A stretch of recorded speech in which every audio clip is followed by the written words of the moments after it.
Bonjour, bonsoir, dans le nom du Seigneur Jésus-Christ. Et ça fait longtemps que vous n'avez pas eu de nos nouvelles.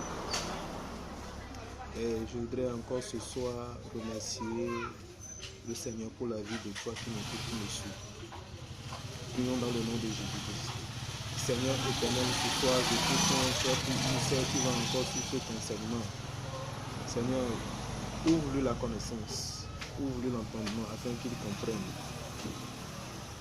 et qu'il écoute au nom de Jésus-Christ. Amen. Le thème de notre enseignement s'intitule La bataille de l'Armageddon. Et nous avions eu à commencer cet enseignement la fois passée sur la bataille de l'Armageddon, comment cette bataille va commencer. Et nous avons lu dans le livre de Zacharie chapitre 12. Et là-bas, on nous a parlé de cette montagne. Et cette montagne qu'on appelle la montagne de Megiddo. Et c'est dans cette vallée qu'il y aura cette grande bataille qui est intitulée la bataille de l'Armageddon. Et nous disions la fois passée que la bataille de l'Armageddon fera paraître celui-là que nous appelons l'Antichrist. C'est-à-dire celui-là qui est contre Christ. Celui-là qui vient s'opposer à Christ. Alléluia. Alors, je voudrais parler à un frère, à une soeur qui m'écoute, n'importe où tu es dans le monde. Ce monde dans lequel nous sommes, ce monde a une fin. La Bible dit, le ciel et la terre passeront, mais mes paroles ne passeront point.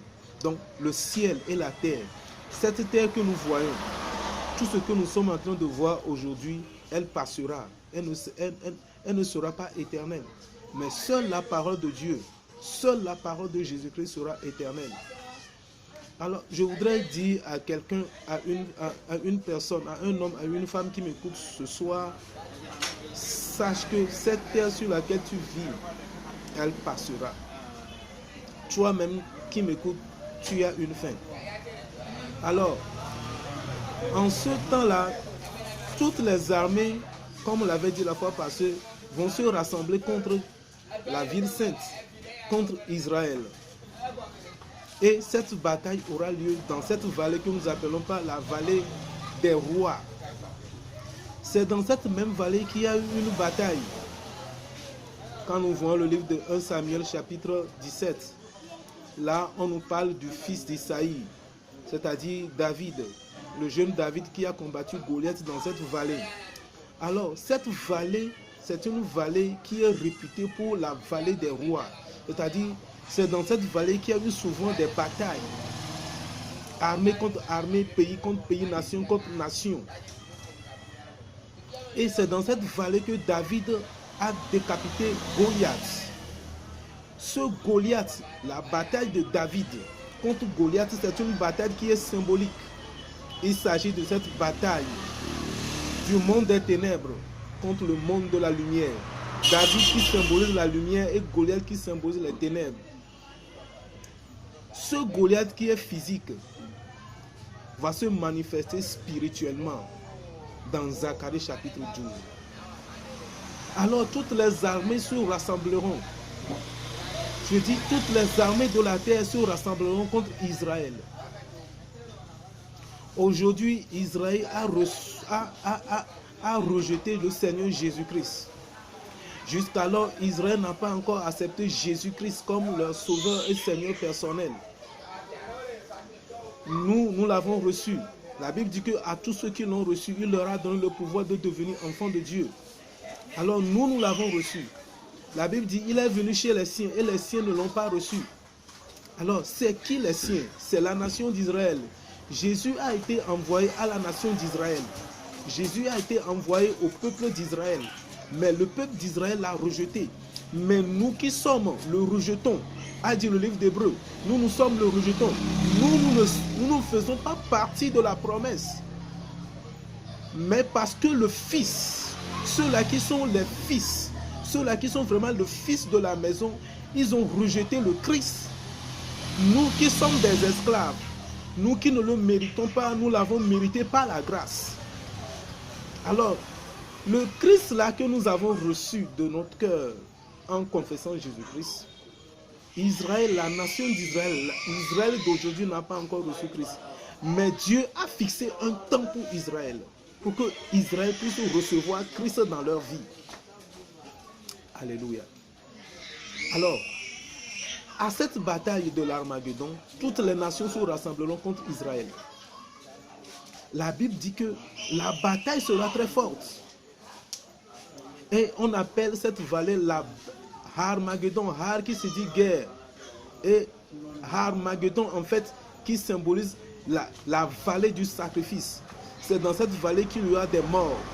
Alors dans cette vallée-là, il se passera quelque chose ce jour-là. La Bible dit que son pied se posera sur la montagne. Et la montagne se fendra en deux. On parle de qui? On parle de qui en cet instant-là? On est en train de parler de Jésus-Christ. Nous parlons de l'enlèvement. Le premier enlèvement, lors du premier enlèvement, aucun œil ne verra Jésus-Christ. Lors du premier enlèvement, aucun œil le verra. La Bible dit que tout se passera en un clin d'œil. Et tous les yeux disparaîtront.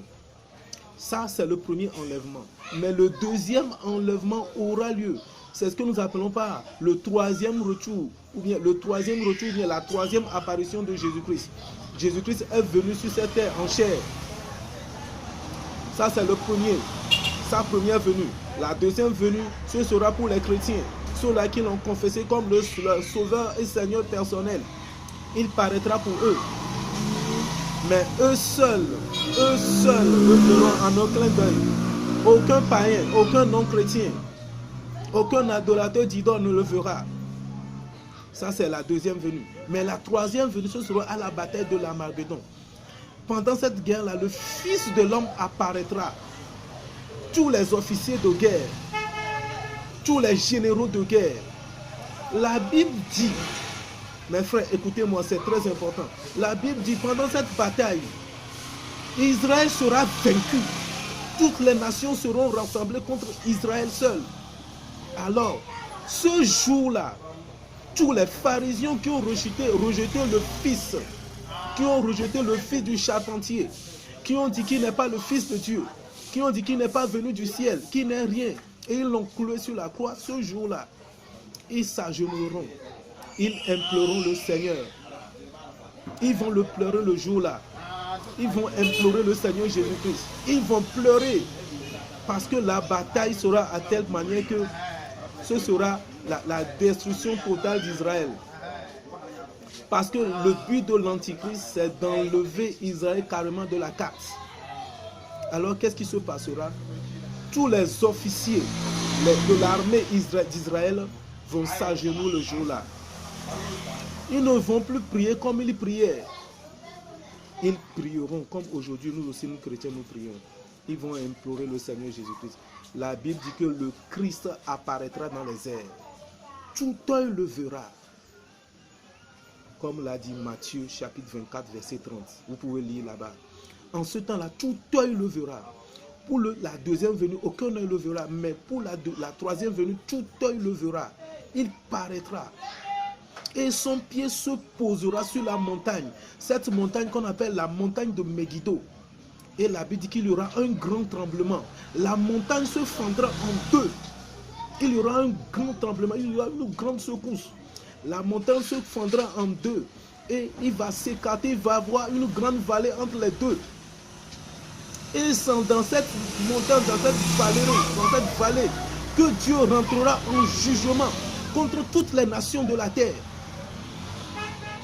Et en ce temps-là, Israël pleurera. Et c'est dans cette vallée qu'ils vont recevoir Christ dans leur vie.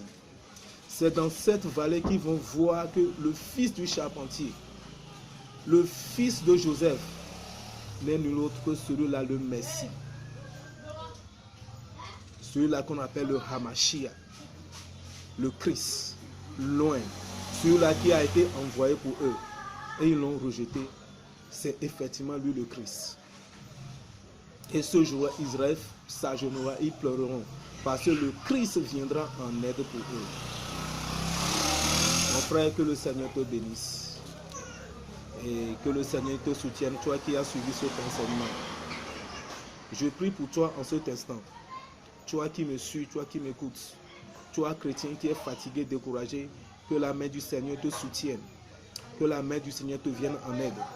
Que la main du Seigneur te vienne en aide au nom de Jésus-Christ. Partout où tu es dans le monde, en Afrique, en Europe, dans les Indes, aux États-Unis.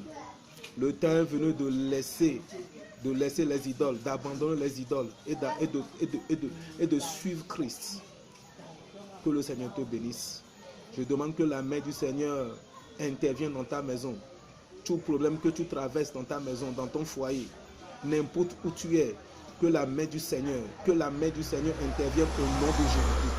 Je prie pour quelqu'un en cet instant. Je prie pour toi, ma soeur, pour toi, mon frère qui m'écoute, qui me suit. Que la main du Seigneur te vienne en aide.